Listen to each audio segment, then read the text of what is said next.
loves Jesus in America too. She's a good girl, crazy about Elvis, loves horses and a boyfriend too.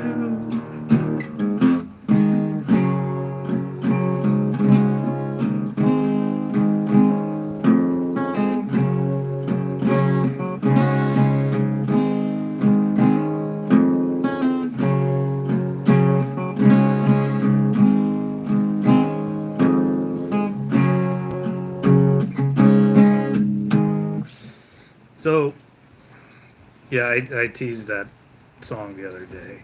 I was gonna bust out "Free Balling" by Tom Petty, um, but I didn't know the chords, so I worked it out and revisited it. So there it was. Well, I'm just fucking around on a Monday night. It's Christmas Eve, you know, I'm just chilling.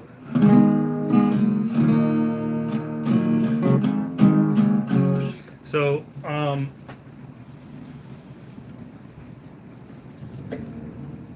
had a couple things I wanted to talk about. And this is a dangerous topic. Oh, hi, Silver. Silver Sleuth in the house. Fellow Hawaiian brother right there. Good to see you, man. How's your Christmas going? Christmas season. Hopefully good. So, like I said in the last live, I wanted this to be the lives on this channel to be kind of a space where I would talk about shit that's unrelated to coins or whatever. You know, like a second space for current events politics. Either you are a lefty or the camera is reversing. The camera's reversing. I don't know how to fix that. I'm a complete techno noob. I have no idea what's going on. Reading your Bible, that's good. I, you know, when I was a teenager, I grew up. Okay, let's get personal for a second. So I grew up in the Mormon religion, just because that's what my family was. It ended up being not for me. Okay, so I have moved on past that. Basically, as soon as I became an adult, I left. You know, now I consider myself a free thinker, but growing up Mormon, the Mormon kids when they're high school, they have to do something called seminary. So it's like all 4 years of high school, you go to an hour-long class before school. And if you live in Utah, it would be like an elective in your school. But for us outer Mormons, we had to go before school. So it was 4 years. It was 2 years for the Old Testament and 2 years for the New Testament. And we no shit read the Bible from the beginning to the end over those 4 years. It was a verse and chapter reading of the Bible that took 4 years. 2 years for Old Testament, 2 years for New. And I'm still kind of like living on that knowledge to this day. You know, although I'm not a believer in, you know, the divinity of you know, Jesus or whatever, I have a lot of respect for Jesus the man, who I do believe existed. And I do believe he transformed the earth. And although the men of the world who have misinterpreted his message over the years, I think his message as intended was a good one. Let's see. Keep it up. Yes, Mormons are different for sure. Yeah, you know, I'm not here to hate on them. I'm just saying that I did leave that religion as soon as I could. Great preppers. So yeah, they got that down. Merry Christmas, everyone. Jesus is the reason for the season. Yes, that's a fact. Can't dispute that. He is the actual reason for the season. Why are you wearing sunglasses inside your house? So I'm trying to keep semi anonymity on the lives. You know, I don't. I want to like talk to you guys face to face, but I also don't want to be you know, recognizable, which sounds ridiculous for a guy with only a couple hundred subscribers. But I also live in Hawaii, which is a um, small island, bro, and you know, I just want to keep this channel separate from my day to day. So that's why. Does that make sense? Candle stuff at the LDS building. Oh, dude, all the women, the elder women in my family were canning fiends. So much canning. I loved it though because uh, they would can soup stock. You know, sometimes like with the noodles and stuff inside. Pickled peppers, pickled okra, which to this day is a delicacy, in my opinion. You pictured me totally different. Yeah, sorry to disappoint you. This is what I'm forced to deal with here. So I run a coin channel, and like I said, I was wanting the lives to be a second space for me just talking about current events because I'm very interested in them. Um, what I want to talk about today is very likely to get me in trouble because I just got into trouble from Google, the parent company of YouTube. So you know my channel's knife coins and stuff, but I also do knives here and there. I started out doing knives and then didn't, and then recently I've done a few. These knife videos I've done have kind of gotten me into hot water recently. Uh, Google like flagged me and sent me some nasty grams in my email, and they were like, "We don't support or promote any weapons," even though it's.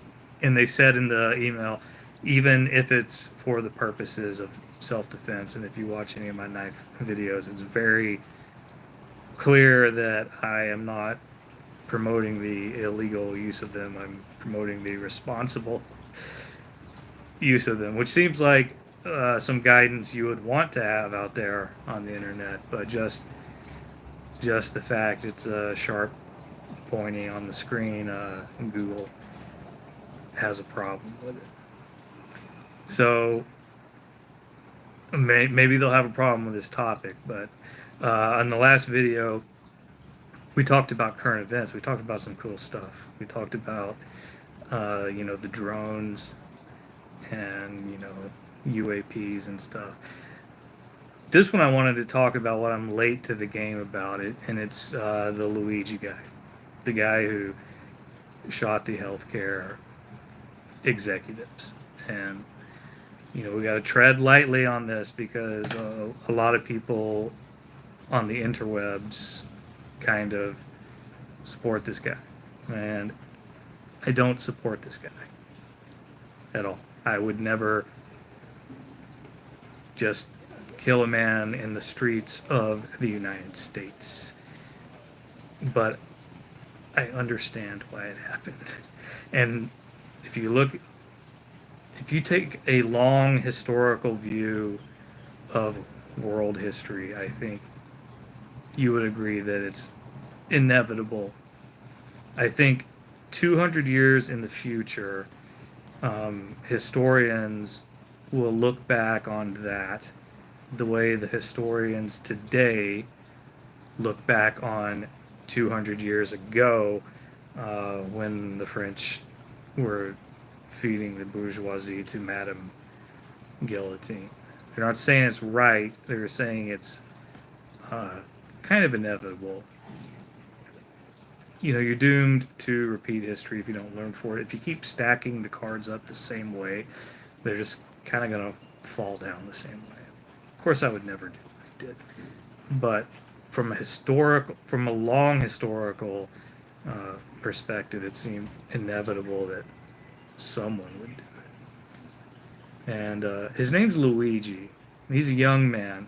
I think he was born in the 90s, which means Super Mario Brothers were already embedded into American culture, and he was born and raised in American culture. So, can you imagine like the Luigi jokes he endured through his entire childhood? It's like, dude, where's your brother Mario? That already primed him for violence. He'd had enough of that shit. He's like, okay, somebody's got to die. Um, at least I'll funnel it into a somewhat worthy direction. But I understand his rage. So, healthcare in America, it's crazy to me. So they were the original, the healthcare insurance companies. They were the originators of the subscription model. Everything's a subscription now. Even cars. You buy a brand new car, you basically subscribe to that car because all the new cars are so full of smart bullshit, that's connected to your phone, and you have to pay a subscription. Everything is going to be subscription from now on, but they were the OG subscription models, and it's subscription to life. So you pay them every month, and then they become a broker of whatever procedure you need. And what's crazy to me is that you would go to a doctor, like an actual doctor with a medical degree, and you would say, you need this procedure to live. And then that decision by the doctor would need to be second guessed by a claims adjuster who is not a doctor, has no medical training, and they would be like, well, actually, we don't think you need that. And the fatal flaw with these claims adjusters is that they were humans, which means some of them had compassion like humans do. And some of them would be like, yes, due to compassion, you should have that. And what this particular health exec, the one that was slain, his innovation in the field was he was like, the element of human compassion is eating into our profits. Let's replace the adjusters with artificial intelligence, which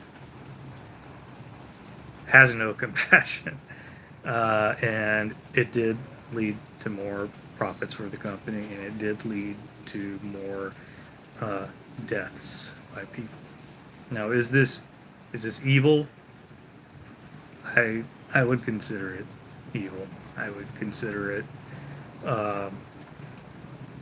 at the least like some mafioso level evil, and possibly at the most like Lex Luthor level evil.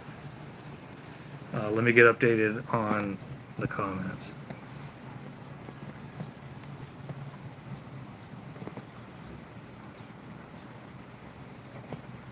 Sorry, my eyes aren't so good.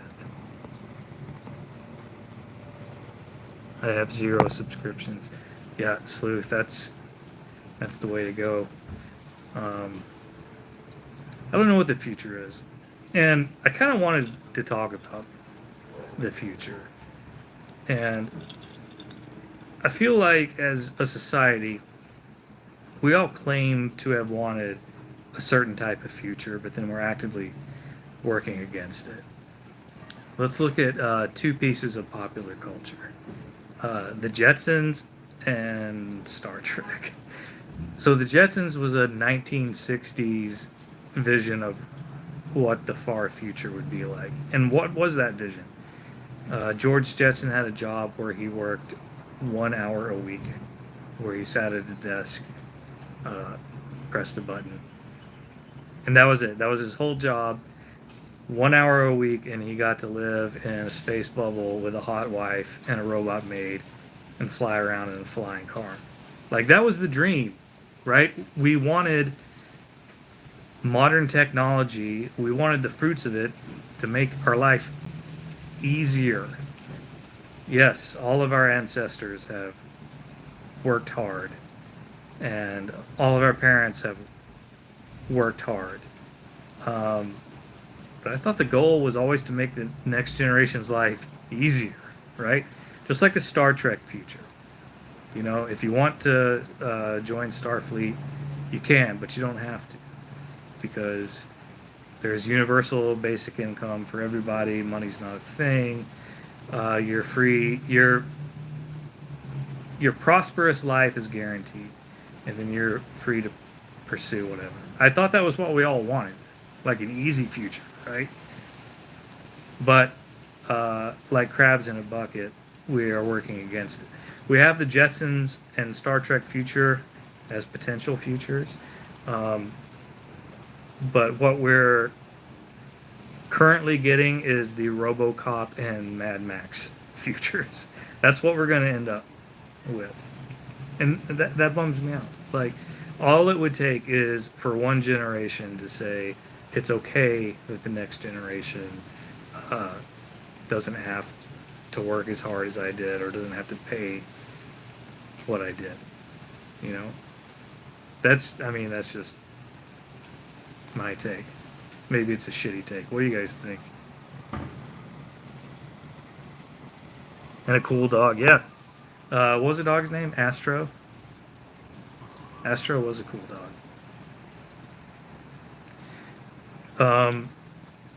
So it's Christmas Eve. We're probably, a lot of us are getting relatives coming in now, or we ourselves are traveling to see relatives. Is it stressful? Do you find um, the holiday season, especially like 2 days before, do you find it more stressful or like actually relaxing? Um, it's been kind of a bad one around here. I talked about it on the last video.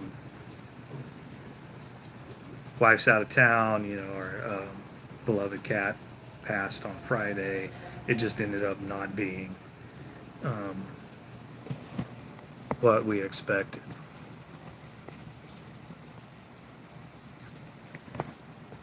Mark Ultra helps speed history along. Yeah, so that's not like a conspiracy theory. You, and I know you know this, Silver, but uh, I'm speaking for whoever might else watch this video. But the U.S. government's meddling into social movements is not to be underestimated, and it, like, if you read the Wikipedia article about Mark Ultra, and which is just citing facts and sources, it sounds like insanity. But Mark Ultra was just one of um, many things our government has done to affect social movements. And although it was officially discontinued, I'm quite positive it exists in spirit in a special access program to this day. Sounds very plausible. Yeah, I mean, yeah, me too. But I'm, you know, talking from the perspective of maybe a less well-read average citizen into how the government actually works. There's really nothing I would put past our own government. Now, I do believe this is one of the best quality of life countries to live in, and I do consider myself a patriot who loves this country, but I cannot overlook the fact that our government has unquestionably engaged in some of the most sinister at worst to more morally questionable at best activities, both experimental and executive, for the last 200 years, at least. And I'm just talking about the ones that are covert. Uh, Overtly, we were kind of the baddies from the get-go. That's kind of another topic. Hey, check Stacker. Holy shit. Check Stacker. How's it going, dude? How's things in Texas? That's where my wife is right now. And I freaking love Texas. Do I have something of yours that is within arm's reach? I think I do. Do I? Do I? I could have sworn I did. Well, I have something of Silver Sleuths. I have Sleuth, I got your poker chip here. Oh, check Stacker. Yes, I do. I have one of your poker chips right here as well. I do appreciate everything that you guys send to me, and I do keep them close by. Trust me, I don't take anything lightly. But yeah.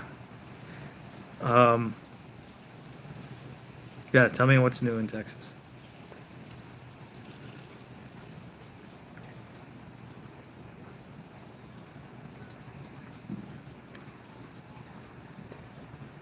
I have no exes that live in Texas, but my current wife is in Texas.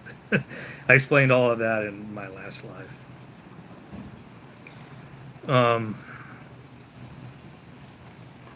I might wrap this video up. So I'm doing the lives experimentally in like 25 to 30 minute kind of blocks. The last one was, just shy of 30. I'm testing it out. Again, I want the lives to be kind of like a second space where I could talk about non-coin shit, current events, politics, all those taboo topics. I think it's going good so far. Sleuth, you both driven and hitchhiked across Texas, and you're still alive to tell about it. That's good. I'm glad you're still here.